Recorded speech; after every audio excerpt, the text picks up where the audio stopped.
తెలంగాణ కీర్తి కిరీటంలో ఇంద్రనీలమణి సింగరేణి. సింగరేణి అంటే కేవలం బొగ్గు తవ్వే కంపెనీ కాదు. ఇది ఉత్తర తెలంగాణ జీవరేఖ, గోదావరి తీరపు వెలుగురేఖ. లక్షలాది తెలంగాణ ప్రజల బతుకు చిత్రం సింగరేణి. ఒక చేతిలో దీపం, మరో చేతిలో పలుగు, నెత్తిన తట్టా పట్టుకుని బావిలోకి నడిచి దిగే రోజు నుంచి మెషిన్లతో బొగ్గు తవ్వే ఆటోమేటిక్ వ్యవస్థ వరకు సింగరేణి ఎంతో మారింది. కార్మికుల శారీరక శ్రమకు కాస్త ఉపశమనమూ దొరికింది. అప్పట్లో బొగ్గు ఎలా తవ్వేవారో కథలు కథలుగా చెబుతారు.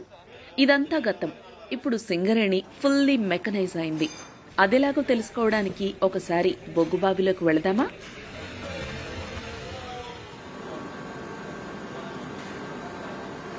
ప్రకారం డ్యూటీకి అవసరమైన వస్తువులు, రక్షణ పరికరాలు తీసుకుని గనిలోకి వెళతారు కార్మికులు. కొన్ని గనుల్లోకి లిఫ్ట్లో, కొన్నింటిలోకి ఇలా రోప్ దారిలో, మరికొన్నింటిలోకి ఈ చిట్టి రైల్లో వెళ్లాలి. ఆపరేట్ చేసేవారు, డ్రెస్సింగ్ చేసేవారు, వివిధ అనుబంధ పనులు చేసే ఎందరో కార్మికులు గనుల్లో పనిచేస్తుంటారు. వారిపై పర్యవేక్షణ సిబ్బంది గనుల్లో ఉంటారు. ఇది మామూలుగా కోల్లాగానే ఉంటే ఏమవుతుందంటే ఆక్సిడేషన్ ఎక్కువ అవుతుంది. అదే డోలమైట్ పౌడర్ మనం అది చేసినట్టయితే సో ఇది ఇమ్మీడియట్ గా ఆక్సిడేషన్ కాకుండా ఇది పనిచేస్తుంది. ఆక్సిడేషన్ అయితే ఏమవుతుంది? ఆక్సిడేషన్ అయితే స్పాంటనియస్ హీటింగ్ అయ్యి ఇన్సిపియంట్ హీటింగ్ లాగా టోటల్ ఫైర్ అయ్యే అవకాశం ఉంటుంది. ఏదో బోర్వెల్ మెషిన్ లాగా ఉంది. ఏం జరుగుతుంది ఇక్కడ? పైకప్పు కూలిపోకుండా ఆ లేయర్స్ అలాగే ఉండడం కోసము సపోర్టింగ్ విధానం చేయడం కోసం ఆ లోతు వరకు అది హోల్ కోసి రూఫ్ పడకుండా ఉండడానికి. ఇప్పుడు ఆల్రెడీ ఇది ఇక్కడ ఉన్నాయి కదా, మళ్ళీ కొత్తగా ఎందుకు చేస్తున్నారు? ఎందుకంటే ఇది పాతగా వేసినప్పుడు చాలా సంవత్సరాల కింద నడిచిన గులాయి కాబట్టి మళ్ళీ ఇప్పుడు అది డెవలప్మెంట్ అప్ చేస్తుంది. ఇప్పుడు మళ్ళీ డీపిల్లరింగ్ ఇదే ప్యానెల్ లో స్టార్ట్ చేస్తున్నాం కాబట్టి ఆ లోడ్ అనేది ఇది బేర్ చేయడానికి అవకాశం. సెకండ్ టైం మళ్ళీ ఎక్కువ స్ట్రెంత్ అవ్వడానికి. సింగరేణిలో బొగ్గు తవ్వటానికి ముందు బ్లాస్టింగ్ చేస్తారు. అప్పుడే బొగ్గు పొరలు తవ్వేందుకు వీలుగా కుప్పగా పడతాయి. అండర్ గ్రౌండ్ లో బ్లాస్టింగ్ ఎంతో జాగ్రత్తగా చెయ్యాలి. ఫస్ట్ బావి డ్రెస్సింగ్ చేసుకుంటాం. డ్రెస్సింగ్ అంటే ఎక్కడన్నా పిల్లలు కూలి దాన్ని పడగొడతాం, ఇట్లా తవ్వుతా ఉంటాం. తర్వాత సైడ్ చూసుకుంటాం, టాప్ చూసుకుంటాం, ఇది కొట్టి చూస్తూ ఉంటాం. అంటే దీని సౌండ్ బట్టి మేము చెప్పగలుగుతాం. మాకు ఆ అనుభవం ఉంది, మాకు ఆ ఎక్స్పీరియన్స్ ఉంది. అది టంగా వస్తే గట్టిగా ఉన్నది, ఏమి కాదు, పని చేసుకోవచ్చు అనే నిర్ధారణ. దుప్పని వస్తుంది, దానివల్ల అది ఇడిచి ఉన్నది, ప్రమాదం ఉన్నది, దాని కిందికి పోవద్దు, అక్కడ వర్క్ చెయ్యద్దు. ఒకే ఉన్నది అనుకున్నప్పుడు దాన్ని ప్యాకింగ్ చేసి మందు గుండు పెట్టి ప్యాకింగ్ చేసి అందరూ బయటికి తీసుకొస్తాం. ఆవాజ్ చేస్తాం. ఆవాజ్ ఎందుకంటే అందరూ వినాలి. అందరిని నలుగురిని పిలిచి నలుగురు ఓకే అయిన తర్వాతనే బ్లాస్ట్ చేస్తాం.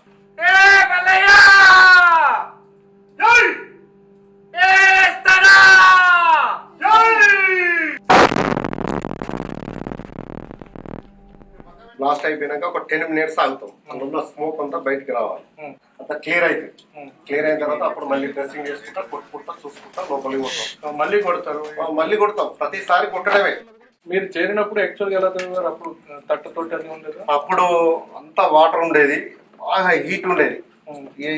ఈ డెక్కర్ మీద ఈ బని ఉండపోయేది, బనివతనే ఉండేది. డ్రైన్ల మీద, కట్ డ్రైన్ల మీద ఉండేది.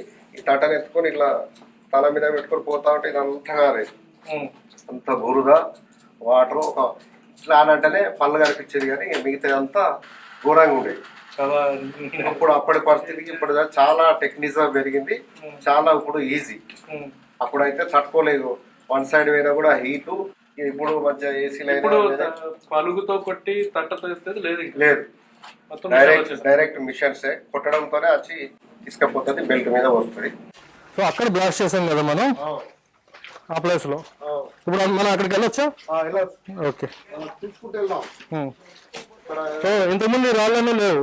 ఆ బొగ్గకి వచ్చింది, ఆ డిటోనేటర్ వేగానికి ఇక్కడ కొట్టేసి ఈ బొగ్గు ఈ బ్లాస్ట్ వల్ల ఇవన్నీ పిల్లల కింద వచ్చి పడ్డాయి. పేలుడు పూర్తయ్యాక బొగ్గును మెషిన్లతో ఎత్తిపోస్తారు. పేలుడు లేకుండా నేరుగా బొగ్గును తవ్వే మెషిన్లు కూడా ఉన్నాయి. మనం ఇప్పుడు భూమి ఉపరితలానికి 270 మీటర్ల కింద ఉన్నాము. ఇది సింగరేణికి సంబంధించినటువంటి గోదావరి కని 11 ఇంక్లైన్ మైన్ అనమాట. అదొక సింబాలిక్ గెస్చర్ అనమాట. సింగరేణి అప్లై అనగానే నెత్తి మీద తట్ట చేతిలో ఒక పారా పెడితే అదొక ఫోజ్ ఉండేది. ఇప్పుడు మొత్తం సీన్ రివర్స్ అయిపోయింది. ఎక్కడ చూసినా మెషిన్లు, ఆపరేటర్లు, యూనిఫామ్, రిమోట్లు, కరెంటు అయ్యే కనిపిస్తున్నాయి అనమాట. సో సింగరేణిలో ఏం జరుగుతుంది, ఈ మెకనైజేషన్ ప్రాసెస్ ఎలా ఉందో తెలుసుకునే ప్రయత్నం చేద్దాం. బొగ్గు ఎలా తవ్వుతున్నారు అంటే ఏ మిషన్లో తవ్వుతున్నా ఆ మిషన్ ఎలా పనిచేస్తే బ్రీఫ్గా చెప్తాను. టంతో కటింగ్ చేసుకుంటా సైమల్టేనియస్గా కన్వే చేస్తుంటారు షటిల్ కార్. ఇందులో ఎక్కడ మనిషి పని ఏం లేదు, శ్రమ పడేది ఆపరేషన్ ఉంటుంది. ऑपरेशन स्विच ऑन చేసి ఆపరేషన్ చేస్తాం. हम लोग सपोर्ट में रह के इसे 20 मीटर पीछे से कटिंग कर सकते हैं. 1 घंटे में कितने टन माइनिंग करते हो? और ये करीब 1 मिनट में 10 टन अपना काट देंगे. ఇదే మిషన్ బొగ్గు తీసి టబ్లో వేస్తుంది. టబ్లో వేస్తుంది. ఓకే, దీని పేరు SDL, సైడ్ డిశ్చార్జ్ లోడర్ అంటారు. Side discharge. మీరు ఎంతకాలం నుంచి చేస్తున్నారు దీనికి ఆపరేటర్గా? 15 ఏళ్ళు. బొగ్గు తవ్వడం పూర్తయిన తరువాత దాన్ని కన్వేయర్ బెల్ట్ పై లేదా తొట్టెల్లో పంపించి లారీల్లో లోడ్ చేసి అక్కడి నుంచి రైలులో చేరుస్తారు. ఇప్పుడు మనం చూసిందంతా అండర్ గ్రౌండ్లో బొగ్గు తీయడం గురించి. ఇక ఓపెన్ కాస్ట్కి వెళదాం. లో కూడా బొగ్గు తవ్వాలి అంటే బాంబులు పేల్చాల్సిందే. అదెలా చేస్తారో చూద్దామా? మనకు 40 హోల్స్ ఉన్నాయి ఇక్కడ. ఈ 40 హోల్స్ 40 డిఫరెంట్ టైమ్స్ లో బ్లాస్ట్ కావాలి. అందుకే డిలే వాడతాం మనము. డిలే టీఎల్ఈ వాడేసి బ్లాస్ట్ చేస్తాం.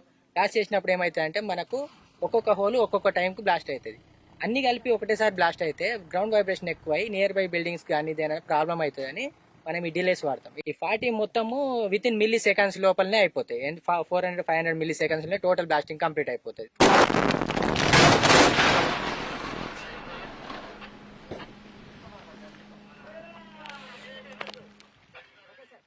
ఈ టైర్ చూసారా ఎంత పెద్దగా ఉందో? ఇప్పుడు నా చెయ్యి పెట్టాను, నా చెయ్యి కంటే హైట్ ఉంది. ఓన్లీ టైర్ ఎంత ఉందంటే ఈ మిషన్ ఎంత ఉందో చూడండి. ఇంతకీ ఇంత పెద్ద లారీలు ఎందుకు, ఇక్కడ మైనింగ్ ఎలా జరుగుతుంది, ఇవన్నీ కూడా ఇక్కడ ఆఫీసర్లను అడుగుదాం. ఓపెన్ కాస్ట్ మైనింగ్ అంటే ఎట్లా చేస్తారు, ఎట్లా తవ్వుతారు, ఏంటి? సింగరేణిలో ఓపెన్ కాస్ట్ అతిపెద్ద ఓపెన్ కాస్ట్. ఇది సుమారుగా ఒక 11% అవుట్పుట్ సింగరేణి అవుట్పుట్ని ఇక్కడ నుంచే ప్రొడ్యూస్ చేయడం. 11% అంటే మొత్తం కంపెనీ ఇచ్చే బొగ్గులో 11% ఇక్కడ నుంచి. ఎంత ఉంటుంది సార్ సైజ్? ఇది సైజు సుమారుగా ఒక 8 కిలోమీటర్ లెంగ్త్, డిప్ సైడ్ వచ్చేసరికి 1.5 కిలోమీటర్స్ ఉంటుంది. లోతు వచ్చేసి మాక్సిమం 185 మీటర్స్ పైన. ఇప్పుడు మనం ఉన్న ప్లేస్ 150 మీటర్స్ డెప్త్ లో ఉన్నాం. భూమి కంటే 150 మీటర్స్ డెప్త్ లో ఉన్నాం. ఇది 53 టన్నులు 54 టన్నుల కోల్ తీసుకొని వెళ్తుంది. ఒకేసారి 54 టన్నులు. ఓకే. ఈ గ్రేడియంట్ నుంచి మీదకి ఎక్కాలి కాబట్టి చాలా హై కెపాసిటీ యూజ్ చేస్తాం. అందువల్ల ఇక్కడ మిషనరీ ప్రతిదీ కూడా కొంచెం కెపాసిటీ ఎక్కువ ఉంటుంది. ఇప్పుడు బొగ్గు గనిలోకి వెళ్ళి తవ్వేదానికి ఇలా ఓపెన్ కాస్ట్ లో తవ్వేదానికి ఏం తేడా వస్తుంది? బొగ్గు గనిలోకి వెళ్ళి తవ్వే దాంట్లో ఏంటంటే మనం అతి తక్కువ పర్సంటేజ్ అవైలబుల్ రిజర్వ్స్ లో తక్కువ పర్సంటేజ్ తీసుకోగలం. దాంట్లో సేఫ్టీ రిస్క్స్ కూడా చాలా ఉంటాయి. ప్లస్ దానికి ఒక పర్టికులర్ ప్రాసెస్, ఒక పర్టికులర్ మెథడ్లోనే వెళ్ళాల్సి వస్తుంది. అది కొంచెం హైలీ కాస్ట్ ఇన్వెస్ట్మెంట్. అంటే మనం రిటర్న్స్ చాలా తక్కువ ఉంటాయి అక్కడ అండర్గ్రౌండ్ మైన్స్ అయితే. అదే ఓపెన్ కాస్ట్ అయినట్టయితే ఒకేసారి మనం మ్యాక్సిమం కోల్ అవైలబిలిటీ మొత్తం కూడా టోటల్గా ఏమాత్రం కూడా ఇచ్చిపెట్టకుండా మొత్తం తీసుకోవడానికి ఆస్కారం ఉంటుంది. ఓపెన్ కాస్ట్ అంటే ఎలా తవ్వుతారు? ఉదాహరణకి నేను ఒక గొయ్యి తవ్వగానే అక్కడ మట్టి కనిపించింది, ఇలా చేత్తో తీస్తే మట్టి వచ్చేస్తుంది. సో బొగ్గు కూడా అలా డైరెక్ట్గా దొరికేస్తుందా, లేకపోతే దానికి ఏదైనా ప్రాసెస్ అట్లా ఏమైనా ఉంటుందా? ముందు దీనికి మనం డ్రిల్లింగ్ టోటల్గా ప్రాస్పెక్టింగ్ చేస్తామంట. అన్ని డ్రిల్స్ వేసేసి కోర్ అంతా మనం ఎక్స్ట్రాక్ట్ చేసి ఎంత డెప్త్లో ఏ కోల్ సిమ్స్ ఉన్నాయి, దాని క్వాలిటీ ఏంటి, ఇవన్నీ కూడా ముందు మనకి ప్రాస్పెక్టింగ్ డిపార్ట్మెంట్ మన జియాలజిస్టులు అంతా కూడా ఆ డేటా అంతా కలెక్షన్ చేసుకొని దీన్ని ఏ విధంగా మనం మైండ్ డెవలప్మెంట్ చేయవచ్చు, ఏ విధంగా ఎంటర్ కావచ్చు, ప్లస్ బెంచెస్ హైట్ ఎంత, ఇవన్నీ కూడా మాకు ప్రాజెక్ట్ ప్లానింగ్ డిపార్ట్మెంట్ వాళ్ళు దాని గురించి ప్లానింగ్ చేయడం జరుగుతుంది. వన్స్ ఒక XYZ లోతు వరకు తవ్విన తర్వాత అక్కడ బొగ్గు మొత్తం ఒకే చోట రాశిగా ఉంటుందా, లేకపోతే పొరల కింద ఉంటుందా? పొరల కింద ఉంటుంది. ఇవన్నీ కూడా ఇది ఒక సీమ్ అనుకోండి. ఓకే, ఇది ఒక సీమ్ టోటల్ గా. సీమ్ అంటే ఒక పొర అనుకోవచ్చు మా భాషలో. పొర అంటే ఒక్కొక్క పొర ఒక్కొక్క మందం ఉంటది. ఓకే, దానికి అనుగుణంగా మేము దానికి హోల్స్ డ్రిల్లింగ్ చేసేసి ఎక్స్ప్లోజివ్స్ పెట్టి బ్లాస్ట్ చేసి అది లూజ్ అయిపోయాక దాన్ని మనం ఈ షవల్స్ ద్వారా తీసుకొని డంపర్ లో నింపడం జరుగుతుంది. ఓకే, ఇది అప్పుడు మన CSP పాయింట్ కి డిశ్చార్జ్ పాయింట్ కి పోయి అక్కడ డంప్ చేయడం జరుగుతుంది. ఇది ఫర్ ఎగ్జాంపుల్ డెప్త్ కంతా తవ్వేశారు అనుకుందాం ఇక్కడ కోలు. దీని కింద ఇంకా కోల్ ఉంటుందా లేకపోతే ఇక్కడతో క్లోజ్ చేయాలి? కోలు మనకు ముందు ఈ ప్రాస్పెక్టింగ్ డ్రిల్లింగ్ లో తెలిసిపోతుంది. మాక్సిమం ఎంత డెప్త్ వరకు కోల్ ఉన్నది, ఎన్ని సీమ్స్ ఉన్నాయని మనకు వాళ్ళు డేటా ఇస్తారు. వాళ్ళు ఎంతవరకు ఉన్నదో మనం అంతవరకు వెళ్తాం. ఇది 3 సీమ్, దీని కింద ఇంకా 4 సీమ్ కూడా ఉన్నదన్నమాట. దీని కింద కూడా ఇంకో కొంత మట్టి ఉండి దాని మట్టి ఉంది, దాని కింద ఇంకొక సీమ్ ఉన్నది, అది కూడా తీసుకోవడం జరుగుతుంది. ఇందులో ఉన్న బొగ్గంతా తీసిన తర్వాత ఏం చేస్తారు? ఇదంతా కూడా మనం తీసిన దీన్ని అంతా బొగ్గు అంతా కూడా ఎక్స్ట్రాక్ట్ చేశాక వాయిడ్ అంటాం దీన్ని. ఈ వాయిడ్ని మనం బ్యాక్ ఫిల్లింగ్ చేసుకుంటూ వస్తూ ఉంటాం, అగైన్ నింపుకుంటాం.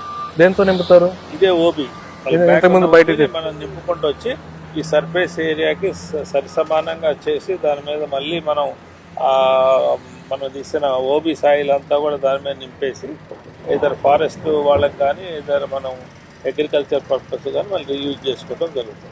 ఒక ఓపెన్ కాస్ట్ ఒక చోట ఫర్ ఎగ్జాంపుల్ XYZ ప్లేస్లో బొగ్గు ఉంది అని గుర్తించిన తర్వాత ఓపెన్ కాస్ట్ తవ్వి మొత్తం బొగ్గంతా తీసేసుకుని మళ్ళీ పూడ్చడానికి ఎంతకాలం పడుతుంది? ఇది ప్రాసెస్, దీని లైఫ్ని బట్టి కంటిన్యూస్.